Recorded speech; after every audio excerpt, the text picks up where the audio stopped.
السلام عليكم ورحمة الله تعالى وبركاته. يا هلا والله يا بطل.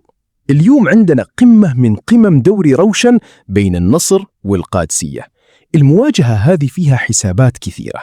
النصر يبي يثبت صدارته، والقادسية الحصان الأسود يبي يسوي مفاجأة قدام المتصدر.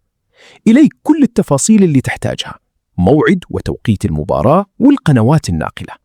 التاريخ اليوم الأحد 3 مايو 2026. الوقت بتبدأ الصافرة الساعة 19:00 7 مساء بتوقيت مكة المكرمة. الملعب استاد الأمير محمد بن فهد في الدمام. القناة الناقلة اللقاء منقول حصريا على قناة 8 وبتعليق المبدع فهد العتيبي. أجواء المباراة: شوف يا غالي، النصر اليوم داخل بشخصية البطل وعينهم على لقب الدوري وما يبون يفرطون في أي نقطة، خاصة وإن الدون كريستيانو وفيليكس في فورمة مرعبة هالموسم. القادسية ما هو بسهل أبدا، فريق منظم تكتيكيا مع روجرز ودايم يغث الكبار، ولا تنسى إنهم ما خسروا في ملعبهم ولا مباراة هالموسم.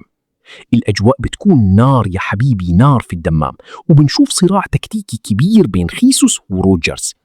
توقعات النتيجة بناء على الأرقام الحالية: توقعي الشخصي إن النصر بيخلصها 2-1 بفضل الخبرة والحلول الفردية عند رونالدو وكومان. لكن القادسية لو قفلوا صح واعتمدوا على المرتدات السريعة ممكن يخطفون تعادل إيجابي 1-1 ويصعبون المهمة على العالمي.